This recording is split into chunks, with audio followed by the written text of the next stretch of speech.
యోజన అనేది central government 14 June 2020 నుంచి ఒక ఆర్మ్డ్ ఫోర్సెస్ అంటే ఇండియన్ నేవీ కానీ ఎయిర్ ఫోర్స్ కానీ అదేవిధంగా మరి ఆర్మీలో అంటే త్రివిధ దళాలకు సంబంధించినటువంటి ఒక స్కీమ్ తీసుకొచ్చింది.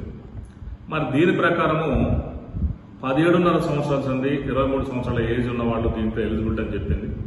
ఒక కొత్త విధానం, ఎక్కడా లేని విధానం, ఒక భారతదేశ వ్యవస్థలో ఎక్కడ లేని విధానానికి ఒక శ్రీకారం చుట్టింది. అది ఎలా ఉందంటే ఆర్మీలో సెలెక్ట్ అయినటువంటి విద్యార్థులు ఎవరైతే ఉన్నారో వాళ్ళు ఒక 4 సంవత్సరాల కాలానికి మాత్రమే మరి అందులో పనిచేయాలి.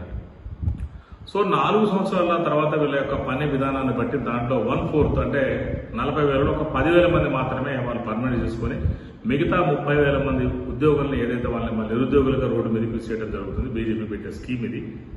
మరి వాళ్ళు వచ్చిన తర్వాత వాళ్ళ పరిస్థితి ఏంది? వాళ్ళన్నా జాబ్ చేసేటప్పుడు కూడా వాళ్ళకి ఇచ్చే జీతం ఎంత అంటే మొదటి సంవత్సరం 30,000, మరి రెండో సంవత్సరం 33,000, మూడో సంవత్సరం 36,500, నాలుగో సంవత్సరం 40,000. ఇది వాళ్లకు మరి వాళ్ళని బయటకు పంపించిన తర్వాత వాళ్ళ పరిస్థితి ఏంటి? వాళ్ళకి వచ్చినటువంటి వాళ్ళు ఇలా సెలెక్ట్ అయిన వాళ్ళు జాబ్ చేసిన తర్వాత బయటకు పంపిస్తే వాళ్ళ ఇంటికి పనికిరాలని ఒక ముద్ర బుద్ధి బయటకు తీసినట్టేవాళ్ళు. మరి బయటకు వచ్చిన తర్వాత ఆర్మీలో ఉన్నటువంటి ఏజ్ రిలాక్సేషన్ కానీ మరి రిజర్వేషన్ కానీ ఏమైనా ఉన్నాయంటే మళ్ళీ అవి లేవు, పెన్షన్ లేదు, గ్రాడ్యుటీ లేదు, రిజర్వేషన్ లేదు.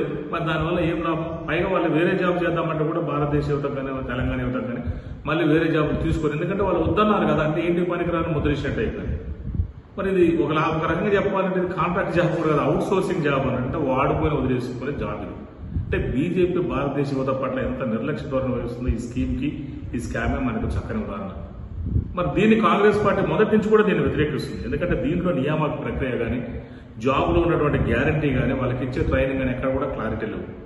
కాబట్టి ఇది కాంగ్రెస్ పార్టీ ఖచ్చితంగా వ్యతిరేకిస్తుంది. దీన్ని తెలంగాణ రాష్ట్ర యువత కూడా దీన్ని వ్యతిరేకించాలని నేను కోరుకుంటున్నాను.